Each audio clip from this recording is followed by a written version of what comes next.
الحمد لله رب العالمين والصلاة والسلام على رسوله الكريم أما بعد قال الله تعالى في القرآن المجيد والفرقان الحميد أعوذ بالله من الشيطان الرجيم بسم الله الرحمن الرحيم قل للمؤمنين يغضوا من أبصارهم ويحفظوا فروجهم ذلك أزكى لهم إن الله خبير بما يصنعون وقل للمؤمنات يغضضن من أبصارهن ويحفظن فروجهن ولا يبدين زينتهن إلا ما ظهر منها وليضربن بخمرهن على جيوبهن صدق الله العظيم. قال النبي صلى الله عليه وسلم الحياء شعبة من الإيمان أو كما قال عليه الصلاة والسلام. اللهم صل على سيدنا محمد وعلى آل سيدنا محمد وبارك وسلم. اللهم صل على سيدنا محمد وعلى آل سيدنا محمد وبارك وسلم. سبحان ربك رب العزة عما يصفون وسلام على المرسلين والحمد لله رب العالمین. میرے دینی بھائیوں، بزرگوں، ابھی خطبے میں نے جو آیت کریمہ آپ حضرات کے سامنے تلاوت کی ہیں، یہ سورۃ النور کی آیتیں ہیں. اس میں رب العالمین اپنے نبی محمد رسول اللہ صلی اللہ علیہ وسلم سے فرما رہے ہیں کہ نبی جی آپ لوگوں کو بتا دیجئے، مومن مردوں سے کہو کہ اپنی نظریں بچا کر رکھیں اور اپنی شرمگاہوں کی حفاظت کریں. یہ ان کے لیے زیادہ پاکیزہ طریقہ ہے. جو وہ کچھ کرتے ہیں اللہ اس سے باخبر رہتا ہے.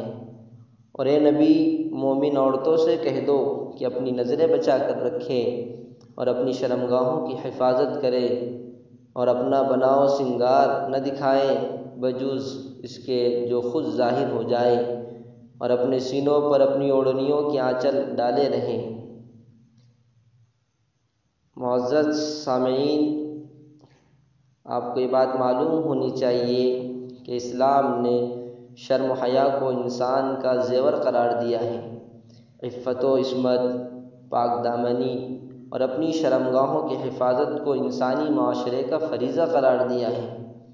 پاک دامنی اسلامی تہذیب کی جان اور اسلامی معاشرے کی پہچان ہے. جس شخص اور جس سماج میں شرم و حیا نہ ہو وہ اللہ کی رحمت سے محروم ہو جاتا ہے. شیطان اس پر حاوی ہو جاتا ہے اور اللہ تعالیٰ کا غضب کا وہ مستحق بن جاتا ہے. یہ یاد رکھنا چاہیے، دو چیزیں انسان کو سب سے زیادہ برباد کرتی ہیں، ایک حرام خوری اور دوسری حرام کاری. اسی لیے جناب رسول اللہ صلی اللہ علیہ وسلم نے فرمایا ہے کہ اگر تم دو چیزوں کی حفاظت کی ضمانت دو تو میں تمہیں جنت کی ضمانت دیتا ہوں. ایک وہ جو تمہارے دو جبڑوں کے بیچ ہے یعنی زبان، اور دوسری وہ جو تمہاری دو رانوں کے بیچ ہے یعنی شرمگاہ. اب بخوبی سمجھ رہے ہوگے کہ بے حیائی اور بدکاری کو اسلام نے سختی سے روکا ہے اور فرد اور معاشرے کی پاکیزگی پر سب سے زیادہ زور دیا ہے. اللہ تعالیٰ کا دوسری جگہ سورۃ الاعراف میں ارشاد ہے قل انما حرم ربی الفواحش ما ظہر منها وما بطن والاثم والبغي بغیر الحق. آپ کہہ دیجئے کہ میرے رب نے حرام کیا ہے بے شرمی کے کام، خواہ کھلے ہوں یا چھپے، اور گناہ اور حق کے خلاف زیادتی. اللہ تعالیٰ کی نظر میں انسان کا سب سے گھناؤنا جرم زنا کاری ہے. خواہ زبردستی کسی کی عزت لوٹی جائے یا باہمی رضامندی سے بدکاری کی جائے، دونوں حرام ہیں.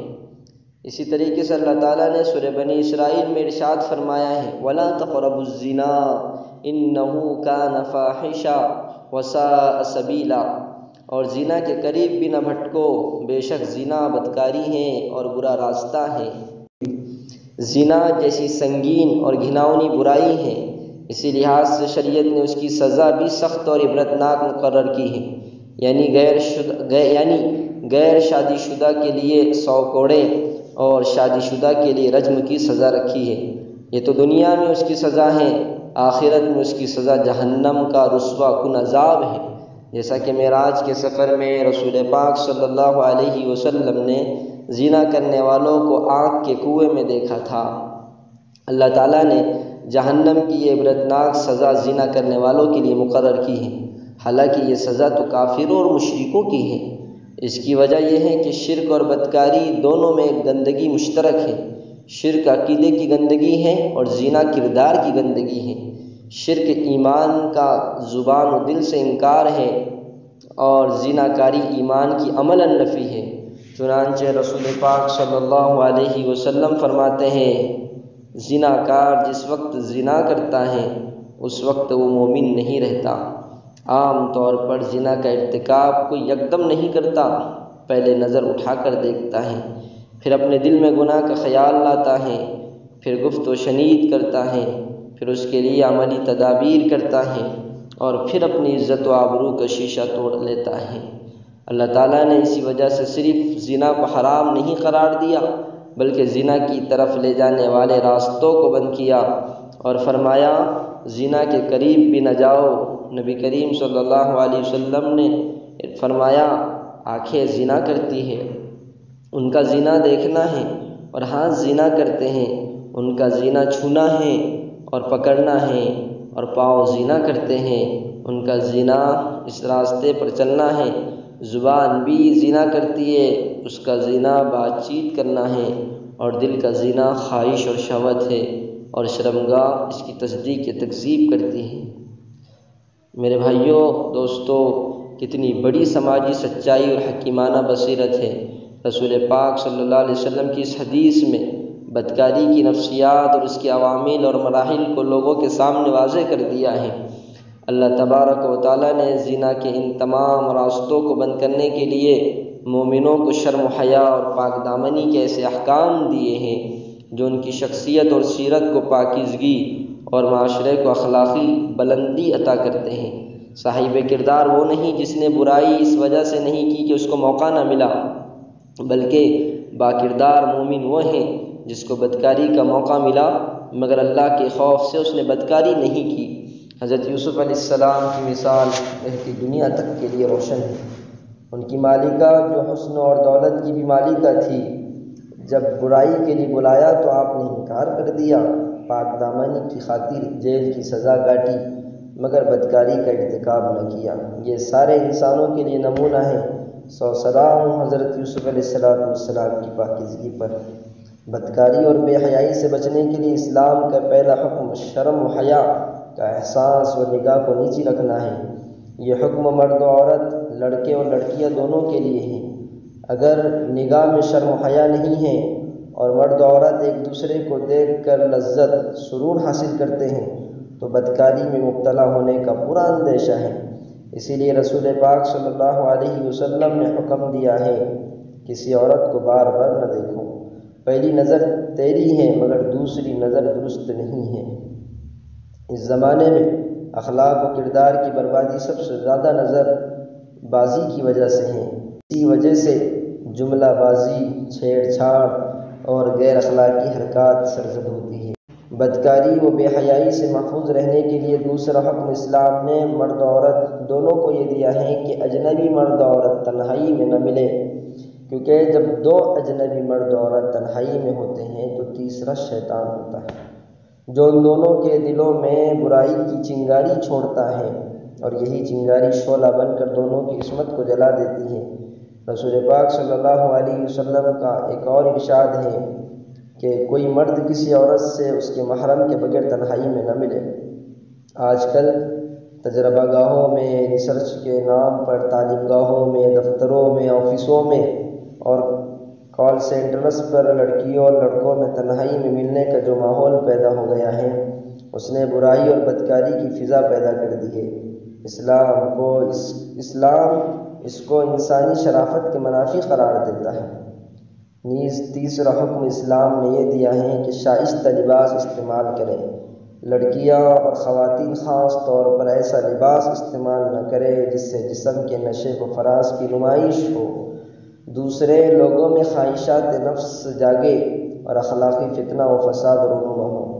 رسول پاک صلی اللہ علیہ وسلم نے فرمایا ایک حدیث میں، بہت سی عورتیں جو دنیا میں لباس میں ہیں آخرت میں ننگی ہوگی۔ یہ وہ عورتیں ہیں جنہوں نے ایسا لباس استعمال کیا ہوگا جو ان کے نسوانی حسن کی نمائش کرے، جو پردہ پوشی کے لیے ناکافی ہو۔ حضرت اسماء رضی اللہ تعالیٰ عنہا سے حضور پاک صلی اللہ علیہ وسلم نے فرمایا کہ اے اسماء، جب لڑکی بالغ ہو جاتی ہے تو اس کا جسم اس کے چہرے اور ہتھیلی کے علاوہ ڈھکا رہنا چاہیے۔ آج مغربی تہذیب نے بے پردگی اور عریانیت کو اس طرح پھیلایا ہے کہ مسلمان بھی جو مغربی تہذیب میں ڈوب گئے ہیں اسے معیوب نہیں سمجھتے، اپنی لڑکیوں کو ٹی شرٹ قسم کا لباس پہناتے ہیں جو بالکل عریاں ہوتا ہے، اپنی عورتوں کا ایسا لباس پہناتے ہیں جس سے عریانیت جھلکتی ہے۔ سب سے زیادہ بے حیائی ان تعلیم گاہوں میں پائی جاتی ہے جہاں لڑکے اور لڑکیاں ایک ساتھ تعلیم حاصل کرتے ہیں، مخلوط پڑھتے ہیں، جہاں بے پردگی معیوب نہیں ہے، ماحول میں آوارگی ہے، نگاہوں میں حیا نہیں، دلوں میں غیرت نہیں، بدکاری کا دروازہ چوپٹ کھلا ہوا ہے، ہمیشہ کھلا ہوا ہے، کوئی روک ٹوک نہیں، کوئی کہنے والا نہیں۔ یہ اسلامی غیرت و حمیت کے خلاف ہے۔ اسی طریقے سے اسلام نے چوتھا حکم بدکاری و بے حیائی سے حفاظت کے لیے یہ دیا ہے کہ عورتیں اپنی زیب و زینت کا استعمال اپنے گھر میں کریں، باہر نکلیں تو اپنے حسن اور زینت کی نمائش نہ کریں، اس سے ان کو اطمینان و سکون ملے گا اور بری نگاہ سے محفوظ رہے گی۔ رسول اللہ صلی اللہ علیہ وسلم کا ارشاد ہے، نامحرم کے سامنے زیب و زینت کا اظہار کرنے والی اس تاریکی کی طرح ہیں قیامت کے دن جس میں روشنی نہ ہوگی۔ ہمارے سماج کی اخلاقی حالات الٹی ہو گئی ہیں۔ جب عورتیں اپنے گھر میں ہوتی ہے تو زیب و زینت نہیں کرتی، اپنے شوہروں کی تسکین کا خیال نہیں کرتی، اور جب شادی بیاہ اور دوسرے سماجی پروگراموں میں جاتی ہے تو خوب بناؤ سنگار کرتی ہے، جس سے دوسرے مردوں کے دلوں میں فتنہ پیدا ہوتا ہے۔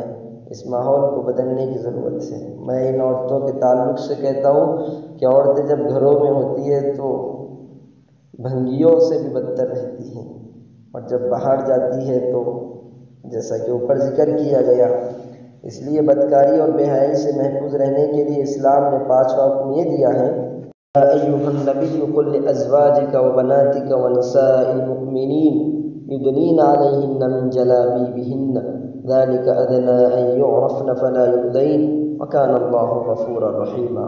یہ سورہ احزاب کی آیت ہے۔ اے نبی، اپنی بیویوں اور بیٹیوں اور اہل ایمان کی عورتوں سے کہہ دو کہ اپنے اوپر اپنی چادروں کے پلو لٹکایا کریں، یہ زیادہ مناسب طریقہ ہے تاکہ وہ پہچان لی جائیں اور نہ ستائی جائیں۔ اللہ تعالیٰ غفور الرحیم ہے۔